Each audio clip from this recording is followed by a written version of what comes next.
you do mindfulness with ADHD? Coach Sheila did a video saying that she runs around the house singing like a Disney princess, which I was like, I do that. Up until recently, I did it only when I was by myself, like with my kids. And they're going to think that's completely normal, which it is.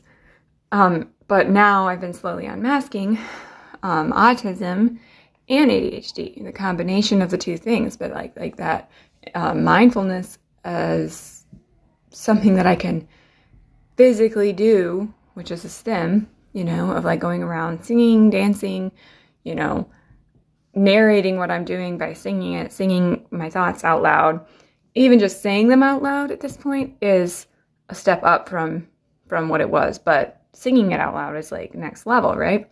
Well, I started doing it around my husband now, as part of my unmasking journey.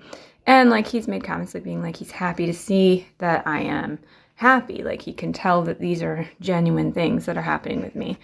And so that's been encouraging. But what's really crazy is that I've been doing this by myself all of these years. And I kind of told him that the other day. I was like, well, I used to babysit my niece and I was always doing that kind of thing.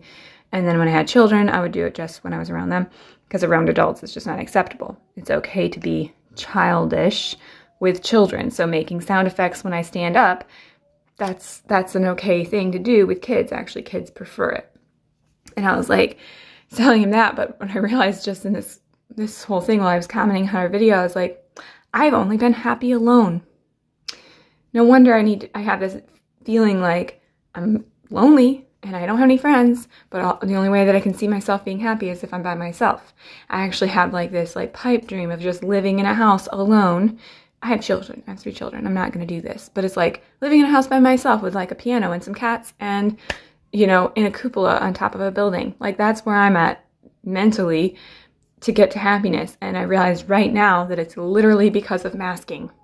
So literally because I've had to been alone to just feel any little like natural joy about things, to have that freedom to do it by myself. And now that I've had, over the years, there's been little snippets of that in my marriage. But now that I'm openly being like, I can just be happy in any way that I want to be happy around anyone, but specifically my husband. He's my test run before I take it to the public. But seriously, just going through my house, being my, usual self, what I would actually be if I hadn't been ridiculed out of it. And it's bringing me joy. And I don't know. It's just, I'm rambling now, but yeah, that's how we do